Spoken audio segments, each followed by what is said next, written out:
Corre, cámaras.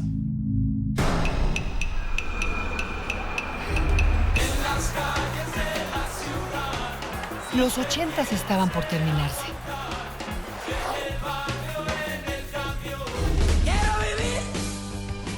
Era la década del pop y del rock en español.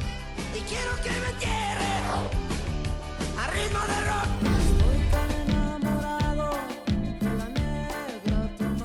Los Caifanes le cantaban a la Negra Tomasa.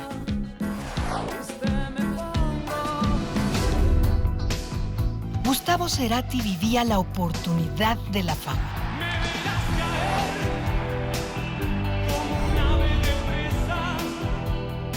Habitaba con su Soda Stereo la ciudad de la furia. 1988 fue un año de personajes. En el mundo, Benazir Bhutto llegó al poder en Pakistán. Se convirtió en la primera mujer en gobernar a un país musulmán. Ben Johnson, el invencible corredor canadiense. El dopaje, su ruina. Lo llevó a perder la medalla de oro de los Juegos Olímpicos de Seúl.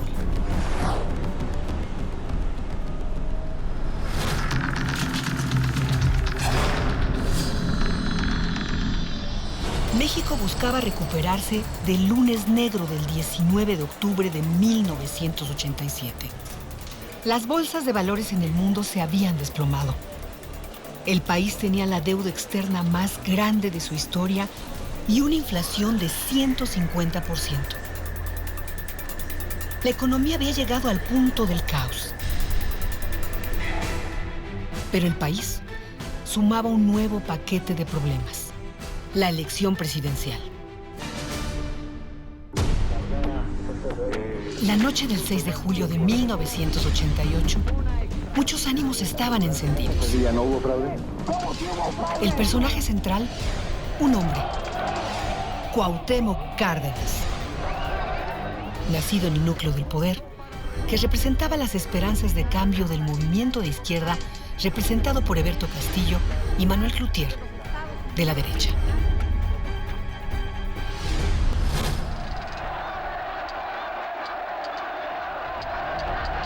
La oposición tenía una presencia simbólica en la Cámara de Diputados y en el Senado. Los jóvenes en la izquierda guardaban la tradición de reunirse casi clandestinamente. La trova, identificada con la Revolución Cubana, era lo suyo.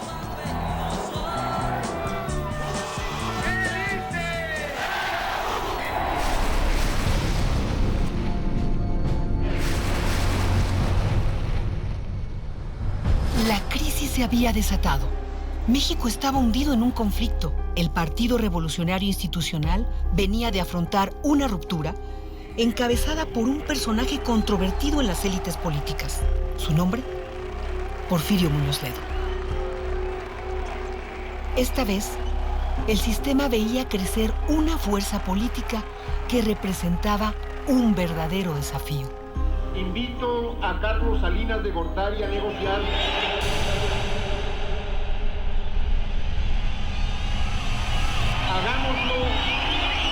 Hagámoslo públicamente.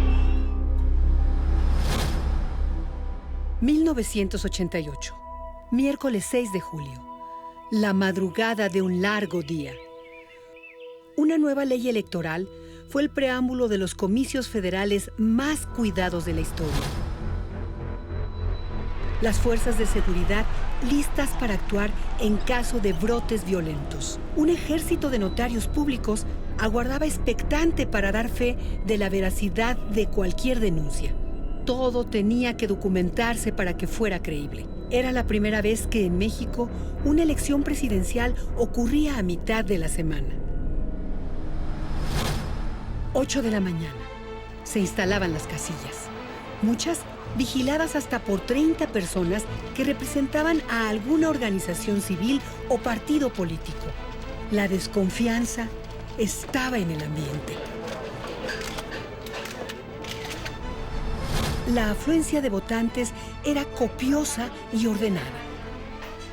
Hacia el mediodía, los rumores, los señalamientos, las acusaciones mutuas, las denuncias, electores que no aparecían en el padrón, tinta que no era indeleble, grupos numerosos de personas llegando a los centros de votación, boletas tiradas en barrancos y terrenos baldíos. En un basurero que se encontraba aproximadamente a 50 metros del local del Comité Distrital Electoral, fue encontrado un paquete con documentación perteneciente a la sección 023 del municipio San Miguel Totolapa. 6 de la tarde. La incertidumbre tensaba los nervios. Los teléfonos sonaban incesantemente en la Comisión Federal Electoral, también en los cuarteles de los candidatos a la presidencia. ¿La razón? No había resultados preliminares. Afuera de varias casillas, ciudadanos protestaban por los resultados que arrojaban las actas. No existían los conteos rápidos, tampoco las encuestas de salida, mucho menos Internet, ni Facebook, ni Twitter. No había resultados oficiales que informar. La prensa se quejaba del silencio.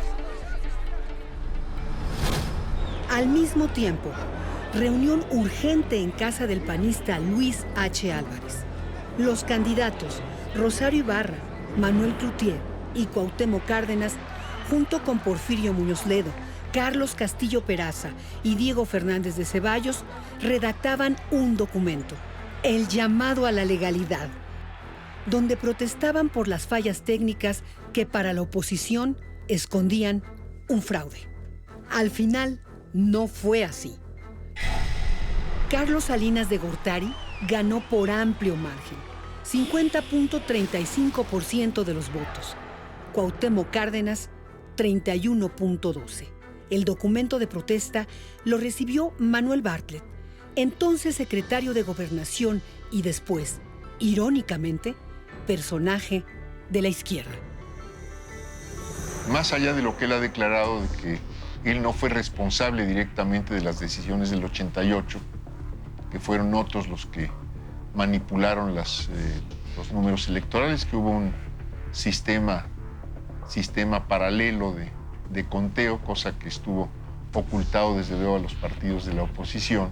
Pero me parece que él, si bien puedo aceptar que él no es responsable de las decisiones, me parece que sabe muchas cosas que hasta este momento no ha dicho. Ojalá en algún momento él decidiera contar lo que sabe, simplemente lo que sabe. Sería muy bueno para la historia. La historia demuestra que los errores políticos siempre se pagan. El pueblo y la historia no perdonan. El actual régimen va a pagar este 6 de julio el error de haberse entregado a intereses extraños y contrarios a los del pueblo mexicano. No tengo rencores con nadie. Las decisiones las he tomado yo. Posiblemente algo de lo bueno que haya yo hecho puede ser por ser hijo de quien soy, pero los errores son exclusivamente míos. Cuauhtémoc Cárdenas Solórzano conoce los rincones más escondidos del poder. Nació 7 meses antes de que su padre, el general Lázaro Cárdenas del Río, tomara posesión como presidente de México. Desde esa edad, conocía los privilegios de vivir en la residencia presidencial. En primer lugar, que no me esperaban, que llegué como un mes antes. Entonces no había cuna, no estaban preparados para recibirme. Echaron mano de una caja de un abrigo y ahí fue donde primero me colocaron. Seguramente al poco tiempo, a los pocos días o al día siguiente llegó una cuna y pues ya me movieron de ubicación. Mi primer recuerdo es seguramente jugando o recorriendo los jardines de Los Pinos. Yo salí de Los Pinos cumplidos los 6 años, pero tengo algunos recuerdos anteriores, desde luego. Pues la alberca que había ahí de agua muy fría, helada. Después hubo una alberca pequeña donde se calentaba el agua y donde nos metíamos mis amigos y yo. Había unas pequeñas caballerizas. Recuerdo que había un estanque con patos, con algunos cisnes. Normalmente pues había que levantarse temprano para ir a la escuela. Yo creo que desde muy niño me doy cuenta que mi padre no era que tenía una condición especial.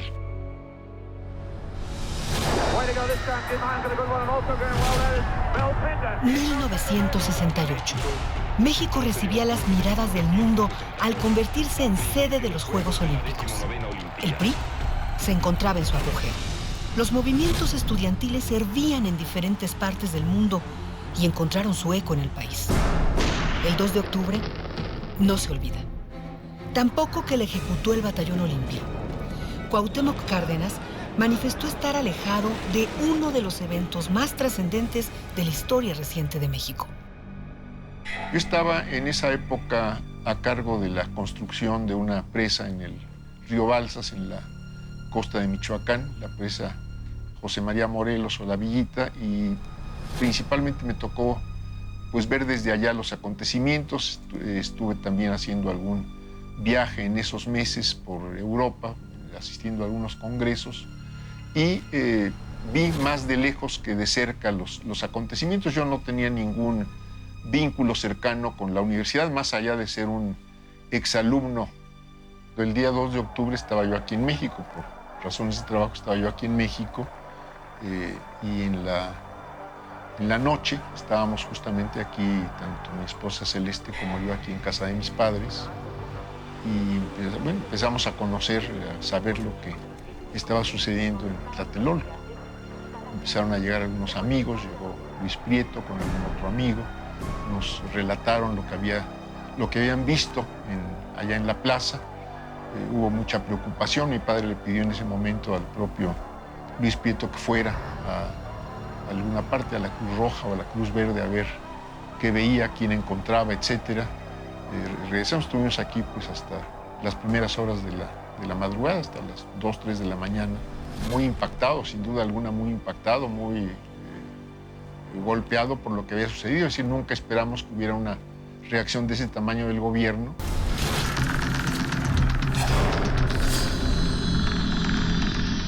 Eberto Castillo, líder histórico de la izquierda, ingeniero civil de profesión, creador de la técnica de la tridilosa que sustituye a las traves y losas de las construcciones convencionales, lo que permite grandes ahorros en concreto y acero.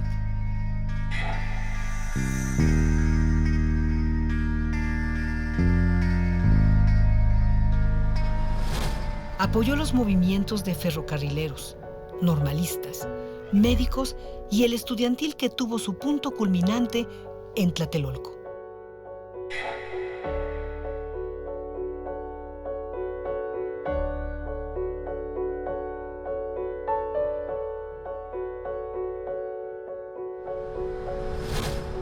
En 1987 formó el Partido Mexicano Socialista. Me dio clases en quinto año de ingeniería. Nos conocimos por coincidir con ciertas ideas que por estar en la escuela de ingenieros. Él era anterior a mí. Cuando yo entré a primer año, él ya empezaba a dar clases. Lo invitábamos con frecuencia aquí a casa. Venía a casa como muchos de mis amigos, su esposa, sus hijos. En esta oficina estuvieron, me acuerdo todavía, entre otros, Amalia García, Manuel Terrazas. Me plantearon la posibilidad de que yo contendiera dentro de la elección interna que estaba organizando el PMS. Estábamos todavía en la corriente democrática, estábamos luchando por la democratización del PRI en aquella época, y les dije yo que mientras no concluyera el proceso dentro del partido en el que estábamos en aquella época, pues yo no podía tomar ninguna decisión, que les agradecía mucho que pensaran que yo podía buscar la candidatura del PMS, pero que yo seguiría dentro de la corriente democrática hasta llegar al final.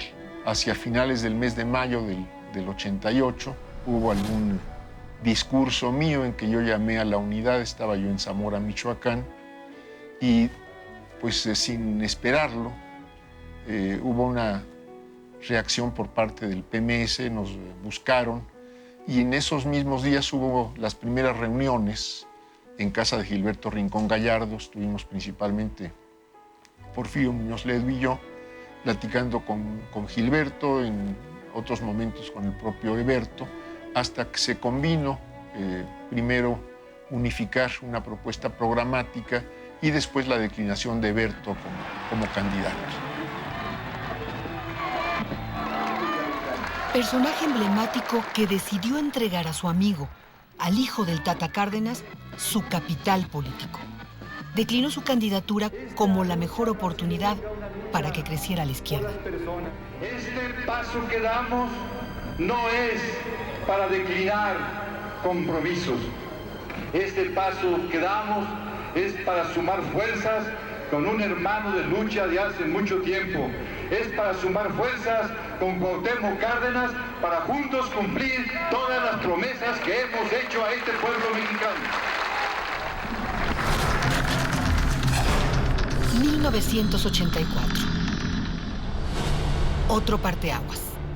Mientras el mundo se globalizaba, en México la economía proclamaba bonanza, pero la pobreza crecía. Los terremotos de 1985 cobraron un alto saldo en vidas. La reconstrucción de la capital del país costó $7,000 millones. Tras el crack bursátil, se fugaron $35,000 millones. Había inconformidad ciudadana. Los movimientos políticos y sociales crecían. Un grupo de intelectuales y periodistas que habían decidido salir del diario 1+1 y anteriormente de Excelsior hicieron eco de todo eso. Así nació un medio que sirvió para expresar otros puntos de vista sobre la vida nacional. El periódico La Jornada.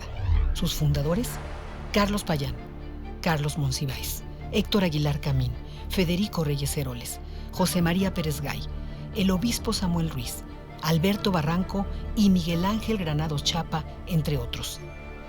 Aunque otros periódicos informaron sobre lo que hacía la oposición, ese diario se convirtió en el medio que siguió paso a paso la fundación del Frente Democrático Nacional. El mecanismo que unió a la tradicionalmente dividida izquierda mexicana. Su figura central, Cuauhtémoc Cárdenas, el hijo del general. Había oposición de las autoridades universitarias, no querían que hubiera la presencia de un candidato en los recintos. Y yo dije, bueno, pues nosotros no estamos comprometiendo a la universidad como institución, no estamos llamando a la universidad como instituciones, yo estoy simplemente atendiendo a la invitación que universitarios, maestros, estudiantes, trabajadores están haciendo. Y en ese sentido fue para mí el meeting más importante de la campaña. Con ustedes, compañeros universitarios, pues seguiremos activa y intensamente en la lucha. Estoy optimista. Primero, no había encuestas públicas, no había la costumbre de dar a conocer encuestas. Nosotros no teníamos ni para encuestas ni para nada que se le pareciera. La campaña se hizo pues de manera muy precaria en lo que hace a recursos. Pero algunas noches, un par de noches, 2, 3 noches, llegando yo a casa, me encontraba yo a una mujer joven, que me decía que su esposo me mandaba estas encuestas, que él trabajaba en la presidencia, y recuerdo que alguna de las últimas encuestas me daba a mí por arriba de los demás candidatos. La izquierda creó un movimiento social de dimensiones mayores. El equipo cercano a Cuauhtémoc Cárdenas operaba la estrategia opositora. Uno de esos personajes, Javier Obando. Este hombre era el responsable de coordinar y recibir la información de los votos de la elección presidencial. Es decir, de vigilar que cada boleta tachada en favor de Cuauhtémoc Cárdenas contara. No logró su cometido. Fue encontrado muerto junto con su secretario Román Gil 4 días antes. Él estaba a cargo de coordinar el recibir la información de la elección. Él había montado una red en cada uno de los 300 distritos electorales, donde de 2 personas distintas le tendrían que informar a otras tantas personas aquí en la Ciudad de México sobre los resultados que se estuvieran dando en cada uno de los distritos. Entonces, el único que sabía quiénes eran los que tendrían que mandar la información y quiénes eran los que tendrían que recibir esa información era él, y esto fue lo que robaron, lo único que robaron después de asesinar tanto a Javier Obando como a Román Gil. Yo estaba en Morelia, habíamos tenido el último mitin de la campaña en Pátzcuaro el día anterior, no como amenaza, no, más bien como un hecho ya de lo que estaban dispuestos a hacer y pues dispuestos a defender sus posiciones, costara lo que costara. El día previo a esa jornada electoral, si algo tenía encima Cárdenas, eran ojos, los de aliados y adversarios. Ese día, viniendo yo hacia acá, hacia la oficina de casa, de aquí de Polanco, pues nos empezó a seguir algún vehículo, me paré, lo encaré y le dije de qué se trataba, y me dijo, pues no, que era de protección. Le dije, pues déjenos mejor solos que mal acompañados. Sabían que era una actividad con ciertos riesgos, estaban dispuestos a compartirlos. Los hijos pues ya tenían en ese momento, pues eran adolescentes, sabíamos todos en lo que estábamos. Celeste evidentemente más consciente que nadie y más sensible que nadie. No sabíamos cómo estaba el conteo de votos. Se suspendió cuando se presentó aquella información sobre el distrito de Tula, fue cuando se cayó, de callarse y caerse el sistema, cuando Miguel de la Madrid ordena a su secretario de Gobernación que suspenda la información para que no vaya a pensarse que yo voy ganando la elección. Los datos y la información del Distrito Federal se tardará mucho más tiempo de lo previsto. Lo que sí supimos es que estaban pasando muchos atropellos, muchas irregularidades, robo de urnas, violencia, expulsión de los representantes del Frente Democrático de las casillas.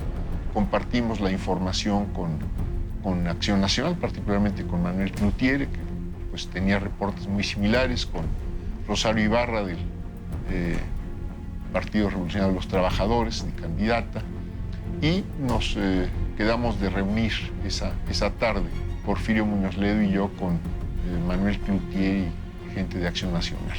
Porfirio, y quiero pensar que fue Carlos Castillo Peraza y Diego Fernández Ceballos, pero sobre todo Carlos Castillo Peraza, quienes redactaron un documento que por ahí de las 9:30 de la noche llevamos a la Comisión Federal Electoral que presidía Manuel Bartlett como secretario de Gobernación. La jornada electoral que acaba de concluir ha representado un despertar cívico del pueblo de México. La respuesta del gobierno y de los agentes del partido oficial ha sido contraria a esta abrumadora demanda ciudadana. Hoy se ha puesto en evidencia la determinación del grupo gobernante de consumar una imposición a despecho de la voluntad popular. En caso de que no se restablezca de modo inequívoco la legalidad del proceso electoral, los candidatos a la presidencia de la República que suscribimos este documento no aceptaríamos los resultados ni reconoceríamos las autoridades que provinieran de hechos fraudulentos.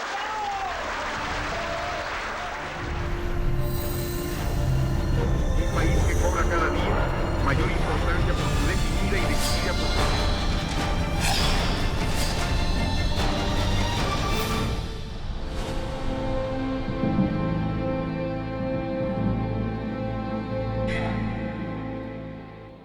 El 19 de octubre de 1970, Cárdenas, el general, murió. A sus entonces 36 años, Cárdenas, el ingeniero, no tenía experiencia en puestos de elección popular, pero sí una pesada herencia política. y el apellido del presidente expropiador del petróleo, el Tata, como lo llamaban afectuosamente miles de sus seguidores. Lo someten a una operación en los primeros días del año de 1970. El doctor me dice que es una cuestión grave, que posiblemente después de la operación puede haber ya un periodo de 6 meses, un año, cuando más, de vida de mi padre. Yo siempre pensé que él superaba los problemas. Yo siempre lo había visto superar todo tipo de problemas, enfermedades, etc. Y a pesar de que sabía cuál era la situación, yo siempre pensé que iba a superar también la enfermedad. Desafortunadamente, no fue así. El cáncer lo alcanzó y lo venció en octubre del propio 70.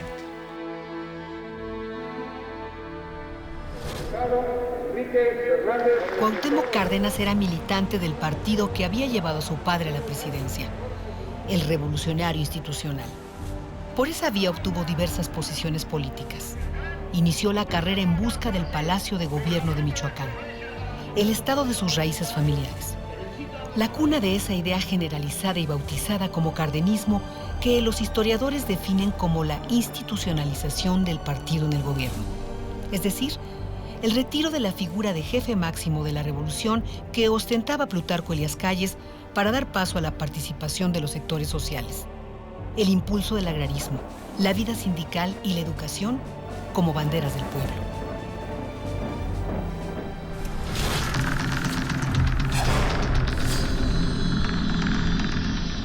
Mi padre decía que no. Yo quiero pensar que a veces se identifica cardenismo con lo que yo llamaría la posición avanzada de la Revolución Mexicana, la posición que tiende realmente a actualizar, desde luego, procedimientos y metas, y que busca el desarrollo de una sociedad democrática fundamentada en la igualdad. Yo nunca pensé participar electoralmente mientras él vivió.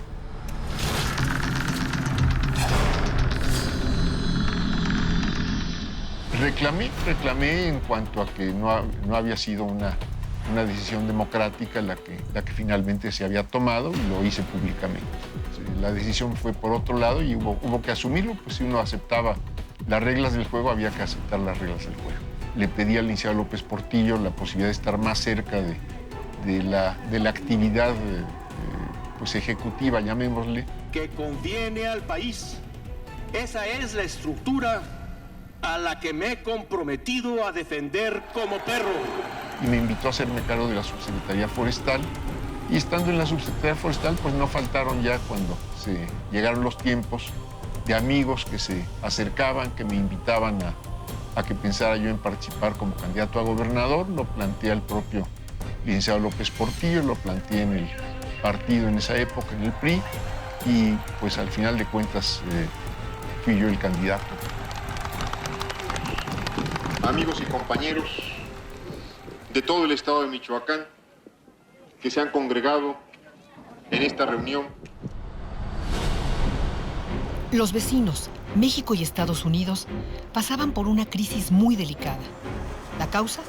El narcotraficante más poderoso de esos años, Rafael Caro Quintero. La tensión creció aún más en 1985. El agente infiltrado de la agencia antidrogas estadounidense, Enrique Camarena Salazar, fue secuestrado el 7 de febrero.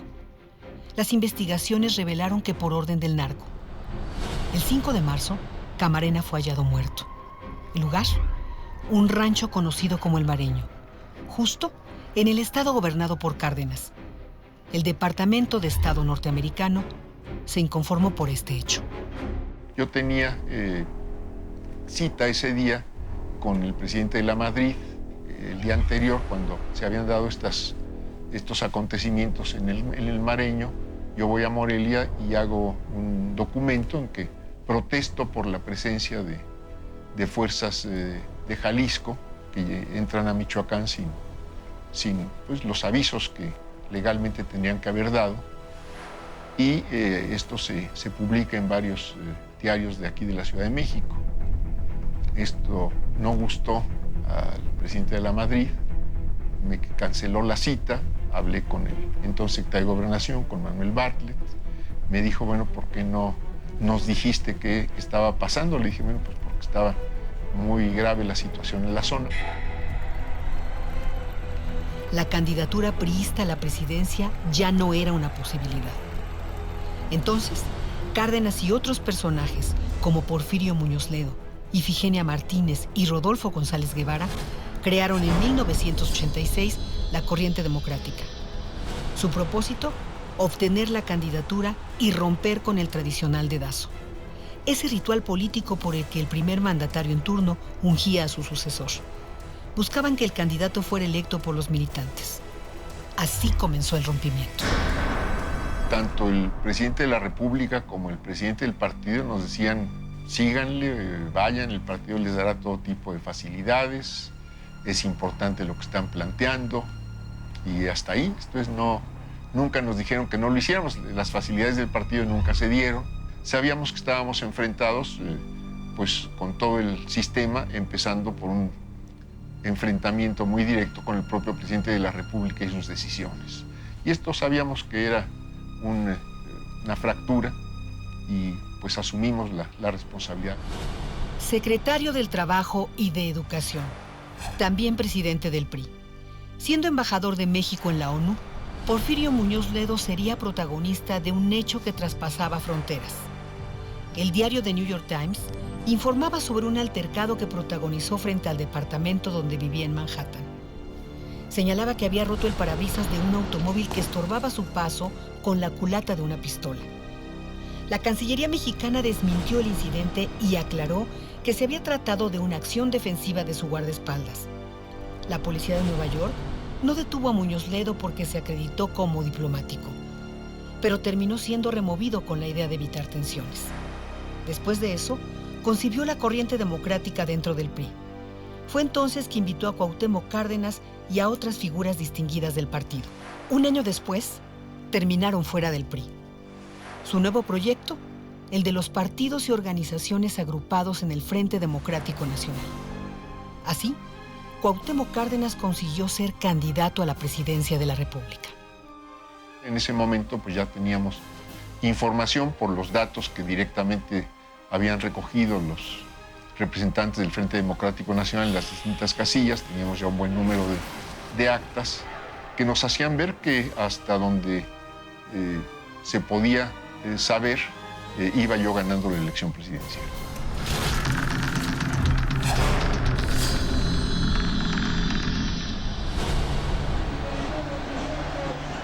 Oficialmente, los seguidores de Cárdenas no eran mayoría, pero visiblemente eran al menos una minoría muy grande, también contestataria.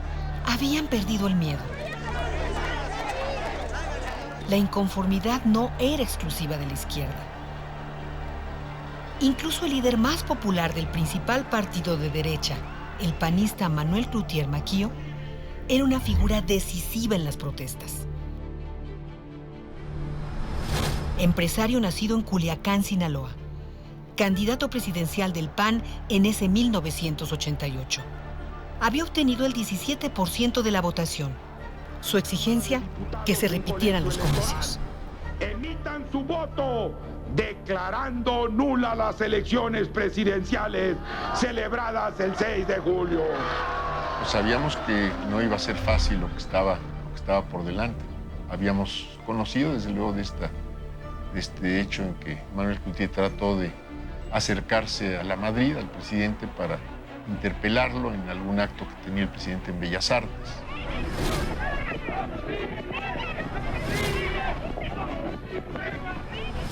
No le permitieron el acercarse, ya no digamos el acceso, sino el acercarse a Cloutier y a quienes lo acompañaban en esa ocasión.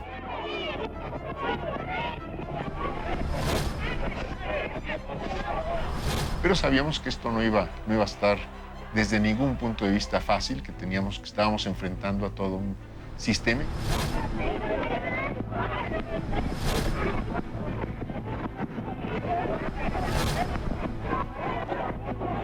Desde luego combativo, hablamos en varias ocasiones.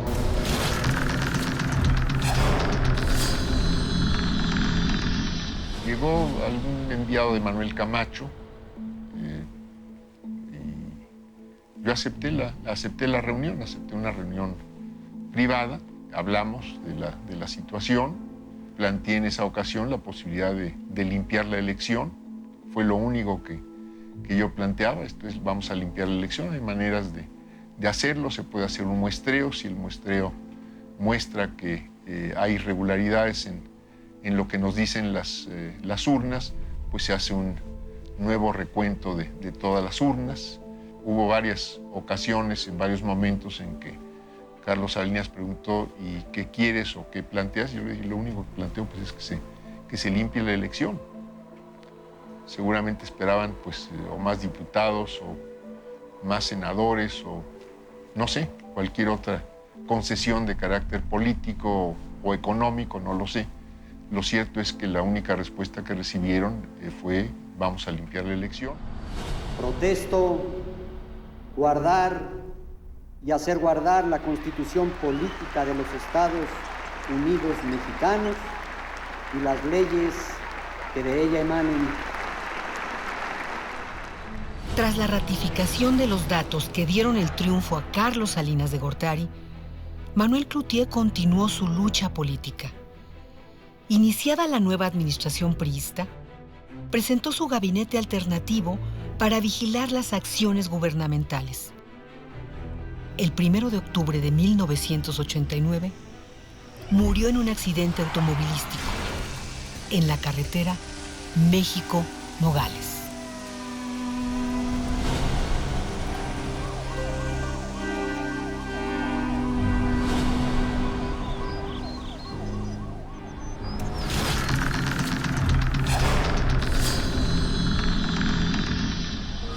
Celeste Batel es una figura clave. Cuauhtémoc Cárdenas y ella han estado juntos por más de medio siglo. Siempre apartada de los reflectores.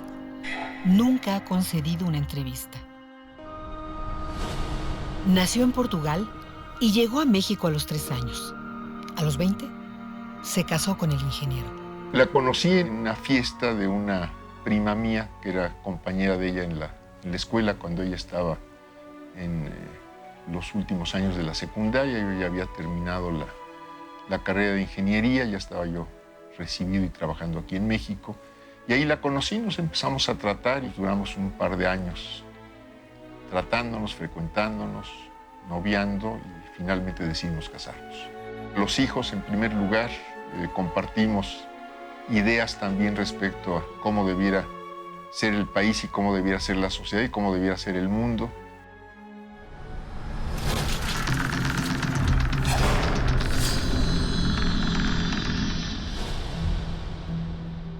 Había que renovar la estrategia, reinventar el movimiento, reagrupar a la izquierda.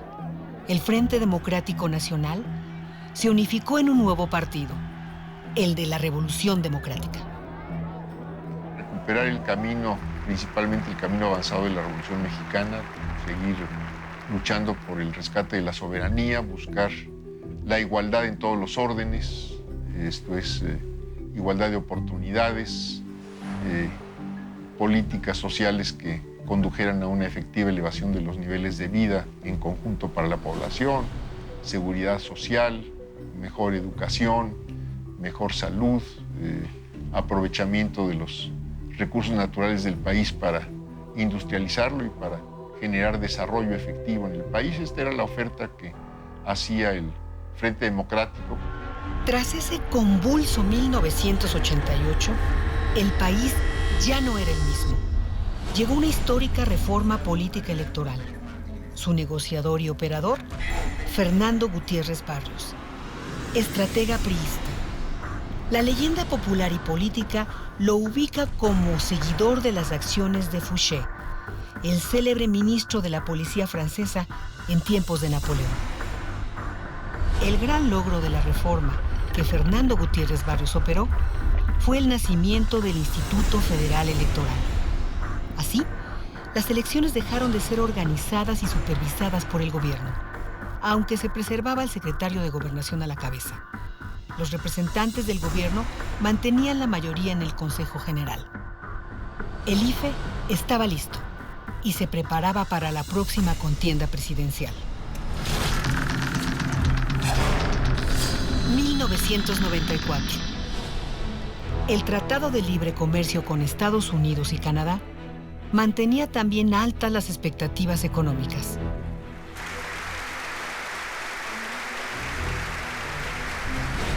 Cuauhtémoc Cárdenas se presentó nuevamente a la competencia. Esa elección también se desarrolló a la sombra del caos. En Chiapas, un movimiento armado. En Tijuana, el candidato priista, Luis Donaldo Colosio, asesinado. Lo conocí como funcionario de la Secretaría de Programación y Presupuesto. Poco lo traté, estando yo en el gobierno de Michoacán. Él tenía algún cargo en esa secretaría que tenía que ver con las delegaciones estatales. Después tuve algún encuentro con él cuando él estaba presidiendo el PRI. Ya estábamos nosotros en la oposición en esa época. Fue un hecho muy impactante. Movía toda la situación política del país. Decidimos en ese momento suspender la campaña, regresar a la Ciudad de México.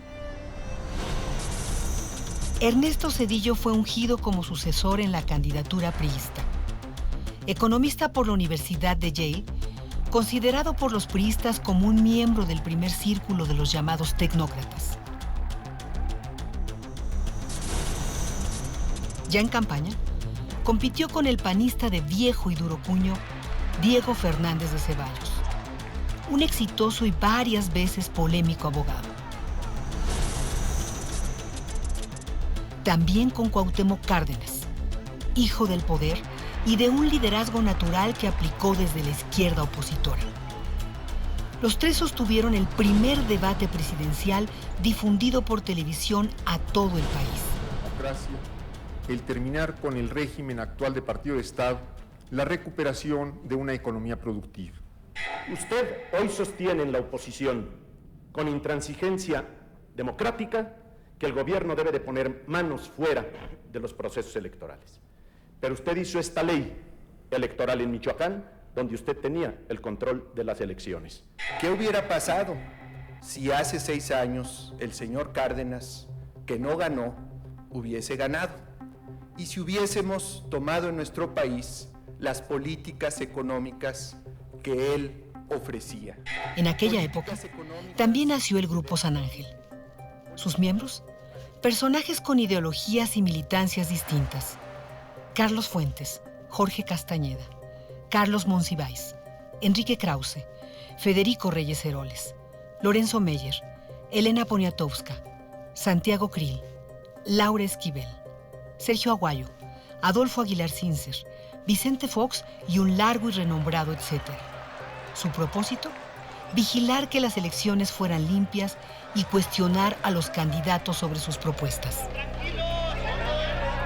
Al final de esa jornada, pues simplemente aceptar los resultados. Sabíamos que no había condiciones para ganar la elección, sabía que no había condiciones tampoco para objetar los resultados. Protesto, guardar y hacer guardar la Constitución Política de los Estados Unidos Mexicanos y las leyes que de ella emanen.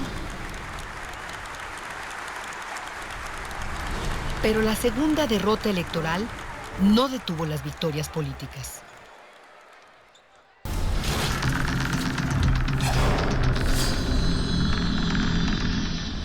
Tres años después, el IFE ya era auténticamente autónomo. Ya no estaba encabezado por el secretario de Gobernación, sino por un ciudadano independiente. Cuauhtémoc Cárdenas se convirtió en el primer gobernante electo de la capital mexicana, por amplio margen. Hemos ganado la ciudad, eso así apunta todo, y nos preparamos para ganar el 2000. Evidentemente este es el objetivo. En ese mismo 1997, el Partido Revolucionario Institucional perdió por primera vez la mayoría absoluta en el Congreso. La libertad de expresión entraba a una nueva era. Televisión Azteca fue la primera que abrió un espacio a Cárdenas, un líder de la oposición. Ingeniero, es un placer recibirlo nuevamente aquí en Hablemos Claro. Bienvenido, gracias, Lolita. Señor. Muy buenas noches. ¿Qué representa esto para usted? Representa primero una gran satisfacción, Lolita, y también un compromiso muy serio para trabajar por la ciudad, con la gente de la ciudad. Protesto guardar y hacer guardar la Constitución Política de los Estados Unidos Mexicanos, el Estatuto de Gobierno del Distrito Federal. Fue una elección donde yo diría que por primera vez se contaron bien los votos, donde hubo respeto a la decisión de los electores, donde no solo se ganó el Distrito Federal, esto puede haber sido más o menos importante. Yo creo que lo más importante es que cambia cualitativamente la calidad de las elecciones y se logra por primera vez que una de las cámaras del Congreso, en este caso la de diputados, no tenga una mayoría absoluta. Hay un cambio muy importante. Hay un cambio primero porque se da una primera apertura de medios que no se había tenido en ninguna otra elección. Segundo, porque se rompe esta relación de dependencia del Poder Legislativo respecto al Ejecutivo. Se pierde pues la mayoría absoluta.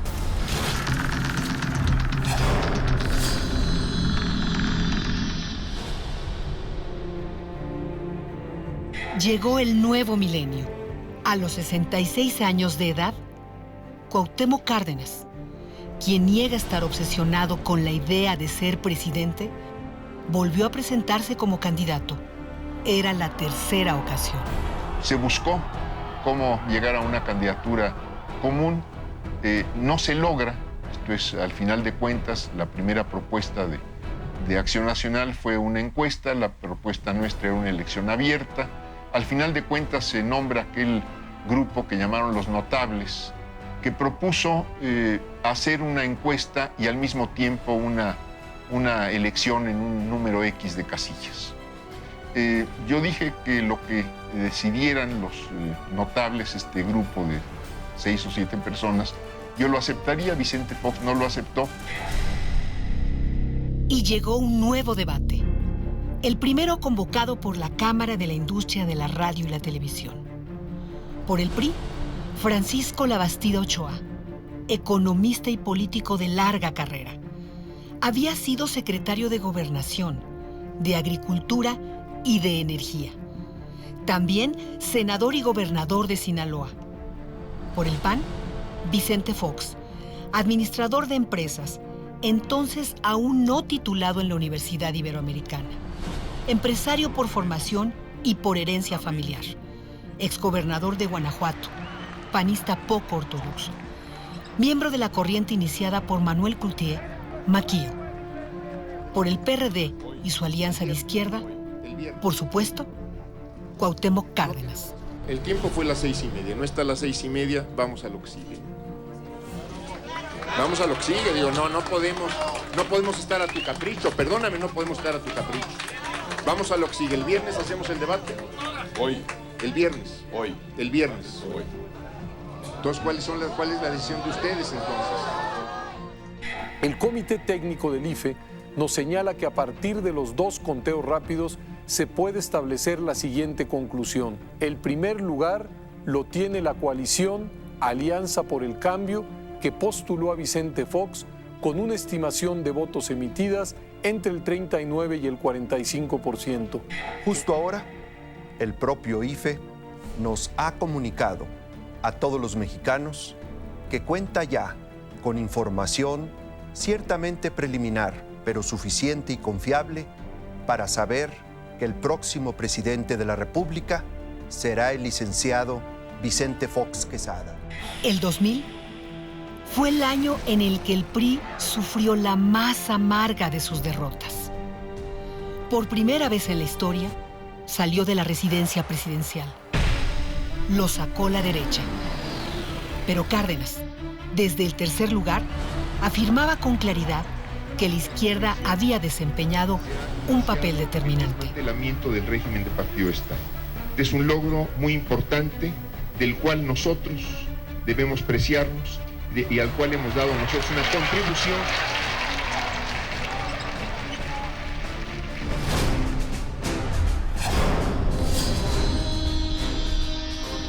Yo veía que no que, que yo no iba a ganar la elección.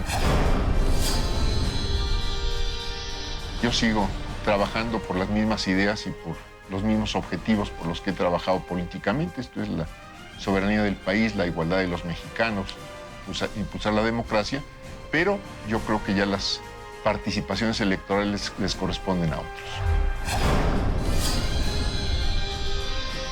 De ninguna manera, es una lucha larga, y así hay que entenderla. Los avances y victorias políticas no fueron sinónimo de buenas épocas para la izquierda. Las nuevas posiciones de poder en la capital mexicana, en otros estados y en el Congreso ocasionaron nuevas disputas. Las distintas corrientes que formaban el PRD iniciaron una lucha encarnizada por el control. Las divisiones se acentuaron. En 2005 llegaron dos personajes que años antes eran vistos como adversarios acérrimos. Manuel Bartlett, el secretario de Gobernación de la caída del sistema de 1988. También Manuel Camacho, operador político del gobierno de Carlos Salinas de Gortari. Entonces, Cuauhtémoc Cárdenas mostró su desacuerdo. Fue abucheado en una manifestación contra el desafuero de Andrés Manuel López Obrador. Y después, marginado de la carrera por la candidatura presidencial. Para el 2006, López Obrador se convirtió en la nueva estrella de la izquierda.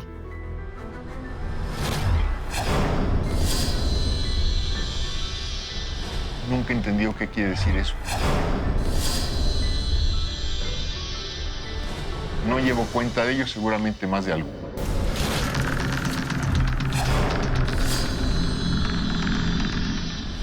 Honrar, honra. Las senadoras y los senadores de las fuerzas políticas representadas en esta Cámara pueden sentirse satisfechos de haber tomado la decisión de otorgar esta medalla a Cuauhtémoc Cárdenas Solórzano. 2011. El honor y el reconocimiento. Cuauhtémoc Cárdenas recibió, por primera vez con el consenso de todos los partidos, la medalla Belisario Domínguez, la condecoración máxima que otorga el Senado a los ciudadanos sobresalientes.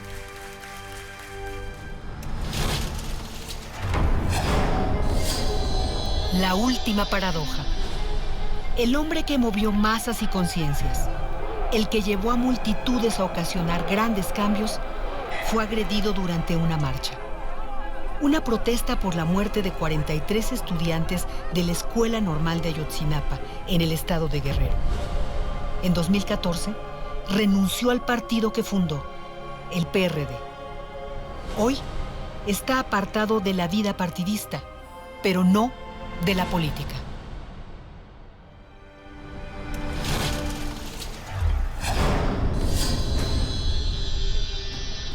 Buscando en primer lugar que recuperemos el control de nuestro petróleo, que el petróleo pueda servir para el beneficio del país y no sea entregado a intereses contrarios a los de México.